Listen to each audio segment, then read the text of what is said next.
Hi everyone, I'm JD. Welcome back to my channel. So some of you might have seen that I started a new series, a Junk Journal with Me series in my vintage journal. I'm so loving it, and I thought before I get too far into that series I better introduce this journal properly, how I'm using it, why I'm using the plans for it, all that kind of thing.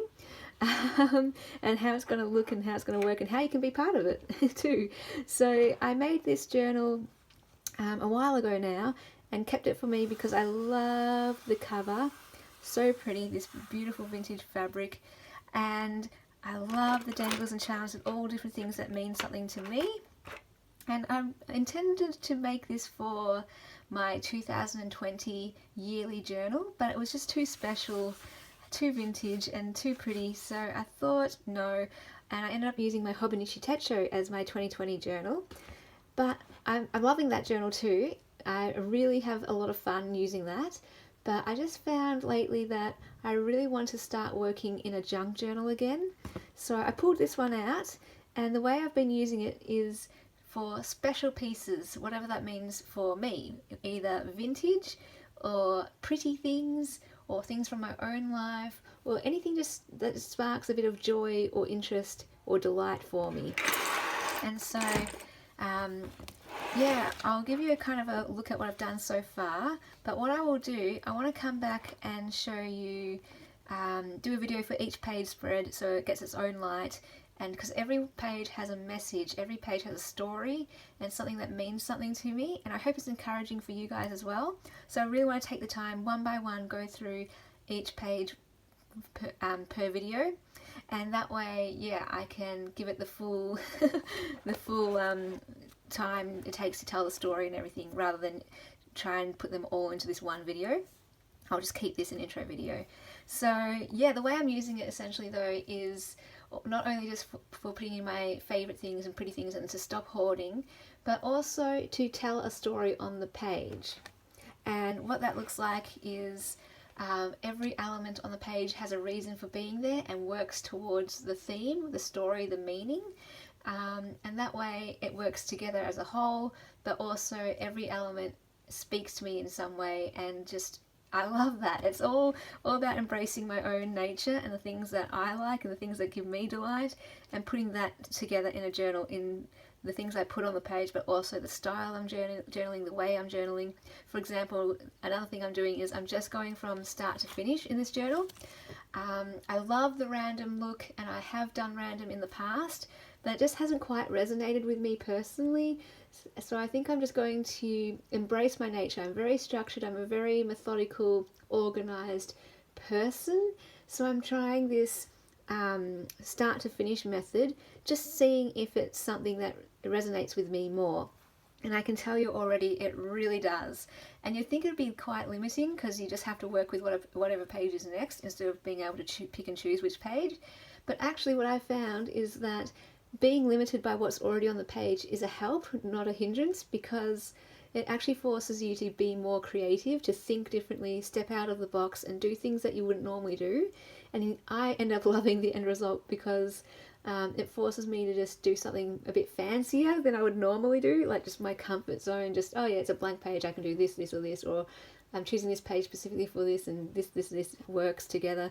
But if I'm challenged by something that's already on the page, or a colour scheme that's already on the page, then it gives me a challenge to work with that and do things differently and see what I can come up with. And yeah, I really love that. So don't be afraid of just that challenge, and instead of seeing the page as a limitation, see it as an opportunity for creativity.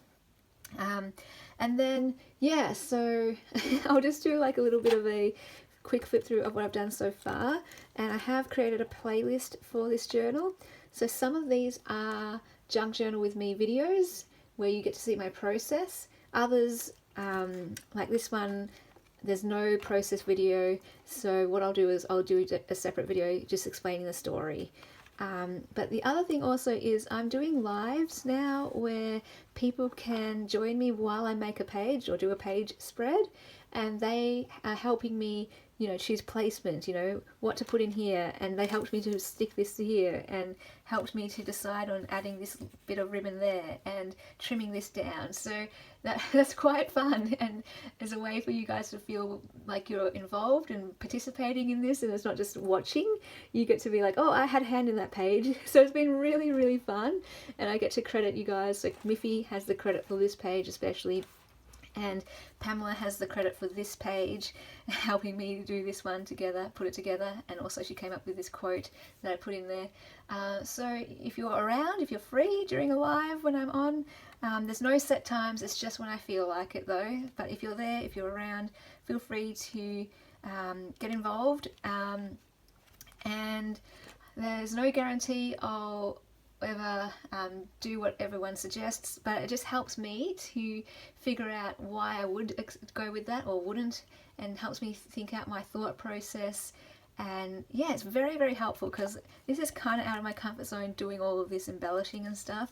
I love the visual style, but I'm more of a just slap something down and write, not very interactive, not very adding of layers and collaging and all that kind of stuff. So it's been really helpful having the people in the live just be voices there, giving me different ideas, and I can pick and choose what I like, and the pages comes together with all of our heads coming together rather than just me sitting there by myself going, I don't know, and I found that now I've been doing that, I'm getting more into the habit and more into the practice, and this was the first page I did entirely myself. I did it by myself and did a process video of this, not during a live, and so this is the next video coming out actually, I think. Or maybe I'll go back and do the videos for each story first. I'm not sure what order I'll do it, but anyway, I can always do that in any order. But yeah, I was so proud of myself that I managed to put this together by myself, and it came relatively quickly and easily. I was like, yeah, okay, the more I do this, the easier it'll become, hopefully. So yeah, that's where I'm up to. This is the next page spread, and I've got a list of different things I want to include in here, and a pile of personal items, personal junk journal supplies that I've put aside for me that I want to put in here. I'll link below that video sharing my personal junk journal supplies, and that's my drawer that I keep just for me, of special things that I've put aside for my own personal journaling. So yeah, I don't know, do you guys have a drawer? Let me know. So that's how I'm going to use it, and I'm really excited. I'm really loving it.